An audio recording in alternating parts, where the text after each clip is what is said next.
Reign the Holy Ruach Lord, reign forevermore. Isho മിശിഹായിക്ക് സ്തുതിയായിരിക്കട്ടെ. പെന്തക്കോസ്താ തിരുനാളിന് നമ്മൾ ഒരുങ്ങിക്കൊണ്ടിരിക്കുകയാണ്.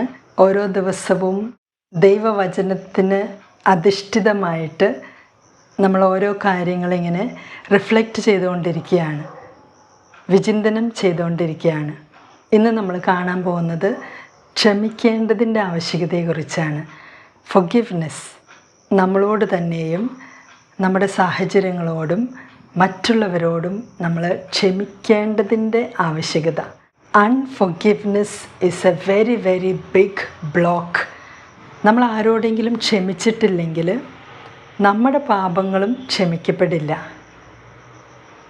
അതുകൊണ്ട് അത് നമ്മുടെ ആത്മീയ ജീവിതത്തിൽ വളരെ വലിയൊരു ബ്ലോക്കായിട്ട് മാറും. ആത്മീയ ജീവിതത്തിൽ മുന്നോട്ട് പോവാൻ സാധിക്കാത്ത തക്ക വിധത്തിൽ നമ്മൾ കെട്ടപ്പെട്ടു പോവും.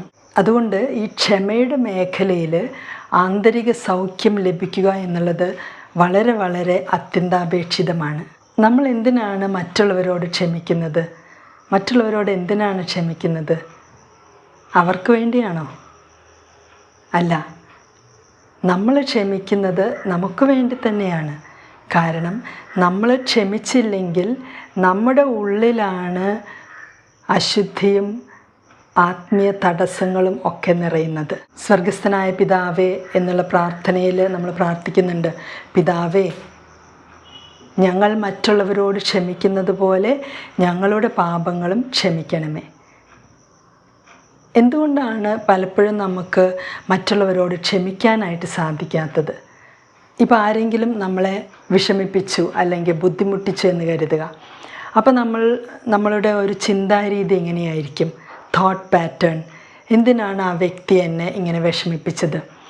ഇങ്ങനെ ചെയ്യാമായിരുന്നില്ലേ? അങ്ങനെ ചെയ്യാമായിരുന്നില്ലേ? എന്തിനാണ് ഇങ്ങനെ ചെയ്തത്? ഇതെനിക്ക് എൻ്റെ ഹൃദയത്തിനും മനസ്സിനൊക്കെ വളരെ ദുഃഖമുണ്ടാക്കി. അങ്ങനെയൊക്കെയാണ് നമ്മുടെ ചിന്താരീതികൾ വരിക. അങ്ങനെയാണെങ്കിൽ ഞാൻ ആ വ്യക്തിയെ മാറ്റി നിർത്തുകയാണ്. ചിലപ്പോഴൊക്കെ ചിലരിങ്ങനെ ചിന്തിക്കും, ആ വ്യക്തികളെ ഉപദ്രവിക്കണമെന്ന്, തിരിച്ചുപദ്രവിക്കണം അല്ലെങ്കിൽ വേദനിപ്പിക്കണം എന്നുള്ള ഒരു ചിന്താഗതി പലർക്കും ഉണ്ടാവാറുണ്ട്. അപ്പോൾ നമുക്ക് ക്ഷമിക്കാൻ പറ്റിയിട്ടില്ലെങ്കിൽ എന്താണ് നമ്മുടെ ഉള്ളിൽ തന്നെ സംഭവിച്ചുകൊണ്ടിരിക്കുന്നത്? ഒരു നെഗറ്റീവ് തോട്ട് പാറ്റേൺ, നെഗറ്റീവായിട്ടുള്ളൊരു ചിന്താഗതിയിൽ നമ്മൾ തന്നെ ഇങ്ങനെ പെട്ടുപോവാണ്. അങ്ങനെ പെട്ടുപോകുമ്പോൾ പിന്നെ നമുക്ക് പ്രാർത്ഥിക്കാൻ സാധിക്കുമോ? പരിശുദ്ധാത്മാവ് തരുന്ന ദാനങ്ങൾ സ്വീകരിക്കാനായിട്ട് സാധിക്കുമോ? ഇല്ല. അതുകൊണ്ട് ഇന്ന് തന്നെ നമുക്കൊരു തീരുമാനം എടുക്കാം. എന്തൊക്കെ തന്നെയായാലും, ആരൊക്കെ എന്നെ വിഷമിപ്പിച്ചാലും ഞാൻ ക്ഷമിക്കാൻ പോവാണ്.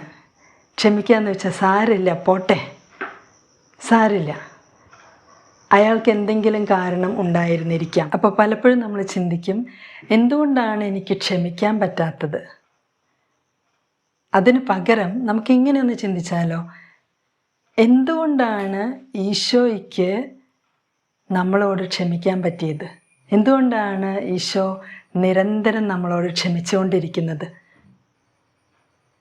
കുരിശിൽ കിടന്നുകൊണ്ട് ഈശോ പിതാവായ ദൈവത്തോട് പറഞ്ഞു, എന്ത്?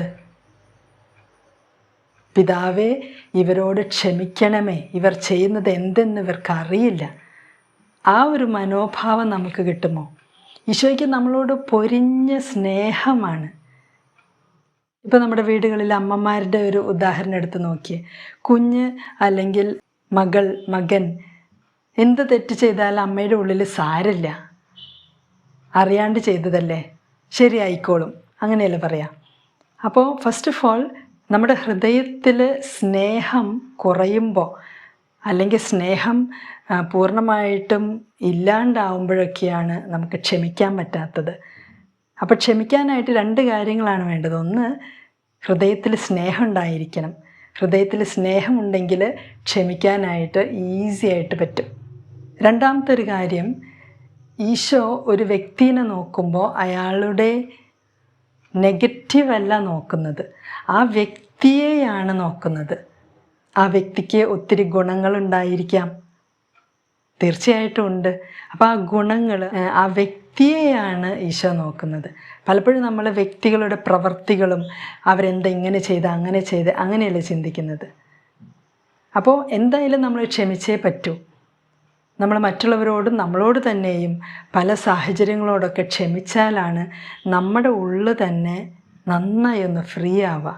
ഈശോ തന്നെ പറയുന്നുണ്ട് ദൈവവചനത്തിലൂടെ, പരിശുദ്ധ കുർബാനയ്ക്ക് പോകുന്നതിന് മുമ്പ് ആർക്കെങ്കിലും നിന്നോട് എന്തെങ്കിലും ദേഷ്യമോ വിദ്വേഷമോ ഒക്കെ ഉണ്ടെങ്കിൽ ബലിയോസ് അവിടെ വെച്ച് രമ്യതപ്പെട്ടിട്ട് തിരിച്ചു വരാനായിട്ട് പറയുന്നുണ്ട്. അപ്പോൾ അത്രയ്ക്കും ഇമ്പോർട്ടൻ്റ് ആണ് ഫൊർഗിവ്നെസ് എന്ന് പറഞ്ഞാൽ, ക്ഷമിക്കുക എന്ന് വെച്ചാൽ.